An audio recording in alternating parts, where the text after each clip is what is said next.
ಭಾರತದ ಇತಿಹಾಸದಲ್ಲಿ ಉತ್ತರದಿಂದ ದಕ್ಷಿಣವರೆಗೆ ಒಂದೇ ಸೈನ್ಯ ಭಯ ಹುಟ್ಟಿಸಿದ ರಾಜ ಯಾರಾದರೂ ಇದ್ದರೆ ಅವನು ರಾಷ್ಟ್ರಕೂಟ ವಂಶದ ಸಿಂಹ ಮೂರನೇ ಗೋವಿಂದ.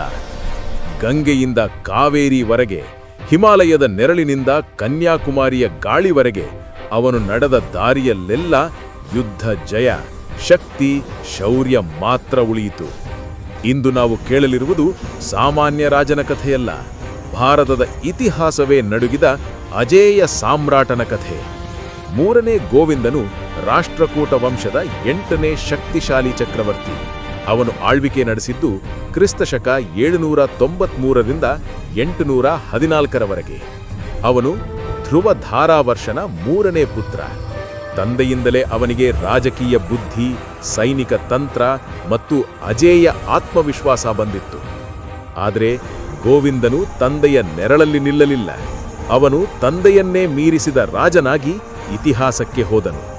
ಗೋವಿಂದನ ಅಧಿಕಾರಾರೋಹಣ ಮತ್ತು ಮೊದಲ ಸವಾಲುಗಳು. ಗೋವಿಂದ ಸಿಂಹಾಸನ ಏರಿದಾಗ ಸಾಮ್ರಾಜ್ಯದ ಸುತ್ತಲೂ ಶತ್ರುಗಳೇ ಶತ್ರುಗಳು.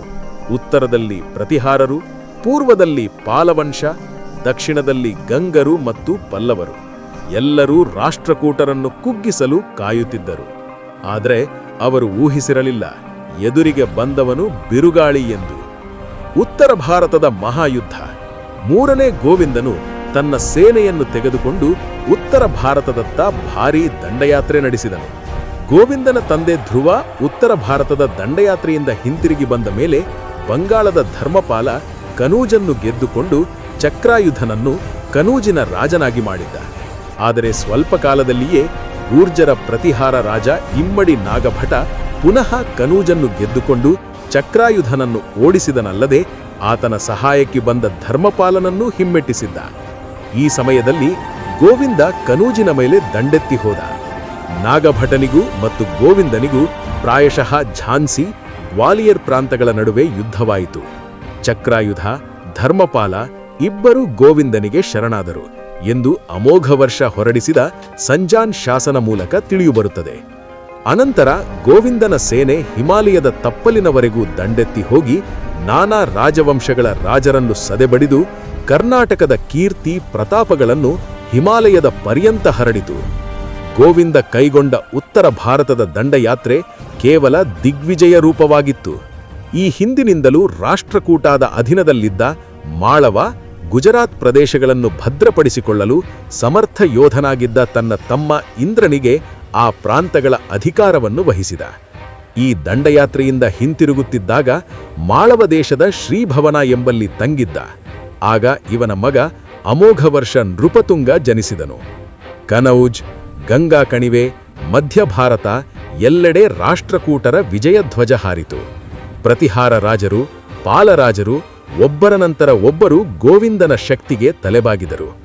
ಇತಿಹಾಸಕಾರರು ಹೇಳುವಂತೆ ಇವನ ಅಶ್ವಗಳು ಹಿಮಾಲಯದ ಜಾರಿಗಳಲ್ಲಿ ಹರಿಯುತ್ತಿದ್ದ ನೀರನ್ನು ಕುಡಿದವು, ಗಂಗಾ ನದಿಯಲ್ಲಿ ಇವನ ಅಶ್ವ ಮತ್ತು ಆನೆಗಳು ಮಿಂದೆದ್ದವು ಎಂದು ಹೇಳುವರು. ಗೋವಿಂದನು ಉತ್ತರ ಭಾರತವನ್ನು ಸಂಪೂರ್ಣ ಗೆದ್ದು ಎಲ್ಲರಿಗೂ ತನ್ನ ಶಕ್ತಿಯನ್ನು ತೋರಿಸಿದನು. ದಕ್ಷಿಣ ಭಾರತದ ವಿಜಯಗಾಥೆ. ಗೋವಿಂದ ದೀರ್ಘಕಾಲ ರಾಜಧಾನಿಯಿಂದ ಹೊರಗೆ ಇದ್ದ ಅವಕಾಶವನ್ನು ಉಪಯೋಗಿಸಿಕೊಂಡು ದಕ್ಷಿಣದ ಪಲ್ಲವ, ಪಾಂಡ್ಯ, ಕೇರಳ, ಗಂಗರಾಜರು ಗೋವಿಂದನ ಪ್ರಭುತ್ವವನ್ನು ಮುರಿಯಲು ಸಿದ್ಧತೆ ಮಾಡತೊಡಗಿ ರಾಷ್ಟ್ರಕೂಟಲ ಕೆಲವು ಪ್ರಾಂತಗಳನ್ನು ಆಕ್ರಮಿಸಿದರು. ಈ ವಾರ್ತೆಯನ್ನು ಕೇಳಿದೊಡನೆಯೇ ಈತ ತುಂಗಭದ್ರಾ ತಟಕ್ಕೆ ಧಾವಿಸಿ ಅಲ್ಲಿ ಬೀಡುಬಿಟ್ಟಿದ್ದ ದಕ್ಷಿಣ ರಾಜರ ಸೈನ್ಯಗಳನ್ನು ಪರಾಭವಗೊಳಿಸಿದ. ಅನೇಕ ಗಂಗ ಸೇನಾಧಿಕಾರಿಗಳನ್ನು ಮರುಕು ತೋರಿಸದೆ ಬಲಿ ತೆಗೆದುಕೊಂಡ ವೀರ ಮೂರನೇ ಗೋವಿಂದ. ಈ ವಿಜಯದ ಅನಂತರ ಪಲ್ಲವರ ರಾಜಧಾನಿಯಾದ ಕಂಚಿಯನ್ನು ಸೂರೆ ಮಾಡಿ ಸ್ವಾಧೀನಪಡಿಸಿಕೊಂಡ. ಅನಂತರ ಪಾಂಡ್ಯ, ಕೇರಳ ರಾಜರುಗಳನ್ನು ಸೋಲಿಸಿದ. ಗೋವಿಂದ ಕಂಚಿಯ ರಾಜ್ಯವನ್ನು ಜಯಿಸಿದನೆಂಬ ಸುದ್ದಿಯನ್ನು ಕೇಳಿದೊಡನೆಯೇ ಸಿಂಹಳದ ರಾಜ ತಾನಾಗಿಯೇ ವಿನಮ್ರನಾಗಿ ಬಂದು ಗೋವಿಂದನಿಗೆ ತನ್ನ ಹಾಗೂ ತನ್ನ ಅಮಾತ್ಯನ ಪ್ರತಿಮೆಗಳನ್ನು ಕಪ್ಪವಾಗಿ ಸಲ್ಲಿಸಿದ ಎಂದು ಹೇಳಲಾಗುತ್ತದೆ. ನಾಲ್ವಡಿ ವಿಷ್ಣುವರ್ಧನ ಜೀವಿಸಿರುವವರೆಗೂ ಪೂರ್ವ ಚಾಳುಕ್ಯ ಮತ್ತು ರಾಷ್ಟ್ರಕೂಟರ ಸಂಬಂಧ ಸ್ನೇಹದಿಂದ ಕೂಡಿತ್ತು. ಅವನ ನಂತರ ಪಟ್ಟಕ್ಕೆ ಬಂದ ಇಮ್ಮಡಿ ವಿಜಯಾದಿತ್ಯ ಸಾಮಂತನಾಗಿರಲು ಒಪ್ಪದೆ ಪ್ರತ್ಯಕ್ಷವಾಗಿ ಗೋವಿಂದನನ್ನು ವಿರೋಧಿಸತೊಡಗಿದ. ಈ ನಡುವೆ ವಿಜಯಾದಿತ್ಯನಿಗೂ ಅವನ ತಮ್ಮ ಭೀಮನಿಗೂ ಪಟ್ಟಕ್ಕಾಗಿ ಹೋರಾಟ ಪ್ರಾರಂಭವಾಯಿತು. ಭೀಮ ಗೋವಿಂದನ ಮೊರೆ ಹೊಕ್ಕ. ಗೋವಿಂದ ಸೇನಾ ಸಮೇತನಾಗಿ ವೆಂಗಿಗೆ ನಡೆದು ವಿಜಯಾದಿತ್ಯನನ್ನು ಸೋಲಿಸಿ ವೆಂಗಿ ರಾಜ್ಯವನ್ನು ಗಳಿಸಿ ಭೀಮನಿಗೆ ಕೊಟ್ಟನು. ಗಂಗವಂಶ, ಪಲ್ಲವ ವಂಶ ಎಲ್ಲರೂ ರಾಷ್ಟ್ರಕೂಟರ ಅಧೀನಕ್ಕೆ ಬಂದರು. ಅವನ ಸೇನೆಯ ಶಕ್ತಿ ಅಷ್ಟಿತ್ತು ಎಂದರೆ ಯುದ್ಧವೇ ಆಗುವ ಮುನ್ನ ಶತ್ರುಗಳು ಶರಣಾಗುತ್ತಿದ್ದರು. ಇದೇ ಕಾರಣಕ್ಕೆ 3ನೇ ಗೋವಿಂದನ ಕಾಲದಲ್ಲಿ ರಾಷ್ಟ್ರಕೂಟ ಸಾಮ್ರಾಜ್ಯ ತನ್ನ ಗರಿಷ್ಠ ವ್ಯಾಪ್ತಿಗೆ ತಲುಪಿತು. ಭಾರತದ ಇತಿಹಾಸದ ಪುಟಗಳಲ್ಲಿ ಗಣ್ಯ ಸ್ಥಾನ ಪಡೆದಿರುವ ರಾಜರುಗಳಲ್ಲಿ 3ನೇ ಗೋವಿಂದನೂ ಒಬ್ಬ. ಇವನ ರಾಜಕೀಯ ಪ್ರಭಾವ ಕನೂಜಿನಿಂದ ಕನ್ಯಾಕುಮಾರಿಯವರೆಗೆ ವ್ಯಾಪಿಸಿತ್ತು. ಇವನಿಗೆ ಪ್ರಭೂತ ವರ್ಷ, ಜಗತ್ತುಂಗ, ಕೀರ್ತಿನಾರಾಯಣ, ಶ್ರೀವಲ್ಲಭ, ತ್ರಿಭುವನಧ್ವಜ, ಜನವಲ್ಲಭ ಮತ್ತು ನರೇಂದ್ರ ಎಂಬ ಮುಂತಾದ ಬಿರುದುಗಳನ್ನು ಹೊಂದಿದ್ದ. ಆಡಳಿತ ವ್ಯವಸ್ಥೆ ಮತ್ತು ರಾಜನ ಗುಣಗಳು ನೋಡುವುದಾದರೆ ಗೋವಿಂದನು ಕೇವಲ ಯುದ್ಧಪ್ರಿಯ ರಾಜನಲ್ಲ, ಬದಲಾಗಿ ನ್ಯಾಯಪ್ರಿಯ ಆಡಳಿತ ಹೊಂದಿದ್ದ. ಶಕ್ತಿಶಾಲಿ ಸೇನಾ ವ್ಯವಸ್ಥೆ ಇತ್ತು. ಪ್ರಾಂತ್ಯಗಳಿಗೆ ಸ್ವತಂತ್ರ ಆಡಳಿತ ಕೊಟ್ಟಿದ್ದ. ಧರ್ಮ ಸಹಿಷ್ಣುತೆ ನೋಡುವುದಾದರೆ ಶೈವ, ವೈಷ್ಣವ, ಜೈನ ಎಲ್ಲಾ ಧರ್ಮಗಳಿಗೂ ಅವನು ಸಮಾನ ಗೌರವ ನೀಡುತ್ತಿದ್ದ. ಅವನು ಹೇಳುತ್ತಿದ್ದ ಮಾತು, ಶಕ್ತಿ ರಾಜನ ಕೈಯಲ್ಲಿರಬೇಕು, ಆದರೆ ನ್ಯಾಯ ಜನರ ಹೃದಯದಲ್ಲಿರಬೇಕು.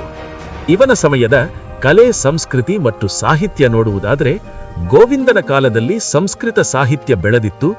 ಜೈನ ಪಂಡಿತರಿಗೆ ಆಶ್ರಯ ದೊರಕಿತು. ದೇವಸ್ಥಾನಗಳು ಮತ್ತು ವಿದ್ಯಾಕೇಂದ್ರಗಳು ವೃದ್ಧಿಯಾಯಿತು. ಅವನ ಆಳ್ವಿಕೆಯು ಶಕ್ತಿ ಮತ್ತು ಸಂಸ್ಕೃತಿಯ ಮಿಶ್ರಣವಾಗಿದ್ದು ಶ್ರೇಷ್ಠ ಸಾಮ್ರಾಜ್ಯ ಎಂಬುದಕ್ಕೆ ಸೂಕ್ತ ಉದಾಹರಣೆಯಾಗಿದೆ. ಕ್ರಿಸ್ತಶಕ 1514ರಲ್ಲಿ ಈ ಅಜೇಯ ಚಕ್ರವರ್ತಿಯ ಜೀವನ ಅಂತ್ಯವಾಯಿತು. ನಂತರ ಅವನ ಪರಾಕ್ರಮಿ ಮಗ ಅಮೋಘ ವರ್ಷ ಆಡಳಿತಕ್ಕೆ ಬರುವನು. 3ನೇ ಗೋವಿಂದನ ಆಡಳಿತ ಅಂತ್ಯವಾಗಿರಬಹುದು, ಆದರೆ ಅವನು ಕಟ್ಟಿದ ಸಾಮ್ರಾಜ್ಯ, ಅವನು ಬಿತ್ತಿದ ಭಯ, ಅವನು ತೋರಿಸಿದ ಶೌರ್ಯ ಇಂದಿಗೂ ಇತಿಹಾಸದಲ್ಲಿ ಜೀವಂತವಾಗಿದೆ. ನಿಮಗೆ ಈ 3ನೇ ಗೋವಿಂದನ ಅಜೇಯ ಇತಿಹಾಸ ಇಷ್ಟವಾಯಿತಾ? ಹಾಗಾದ್ರೆ ಲೈಕ್ ಮಾಡಿ, ಶೇರ್ ಮಾಡಿ ಮತ್ತು ಅನ್ಟೋಲ್ಡ್ ಪೇಜಸ್ ಕನ್ನಡ ಚಾನೆಲ್ಗೆ ಸಬ್ಸ್ಕ್ರೈಬ್ ಮಾಡೋದನ್ನ ಮರಿಬೇಡಿ. ಇನ್ನು ಅನೇಕ ಮರೆತ ಸಾಮ್ರಾಜ್ಯಗಳ ರಾಜರ ಕಥೆಗಳೊಂದಿಗೆ ನಾನು ಮತ್ತೆ ಬರುತ್ತೇನೆ ಸ್ನೇಹಿತರೆ. ಧನ್ಯವಾದಗಳು.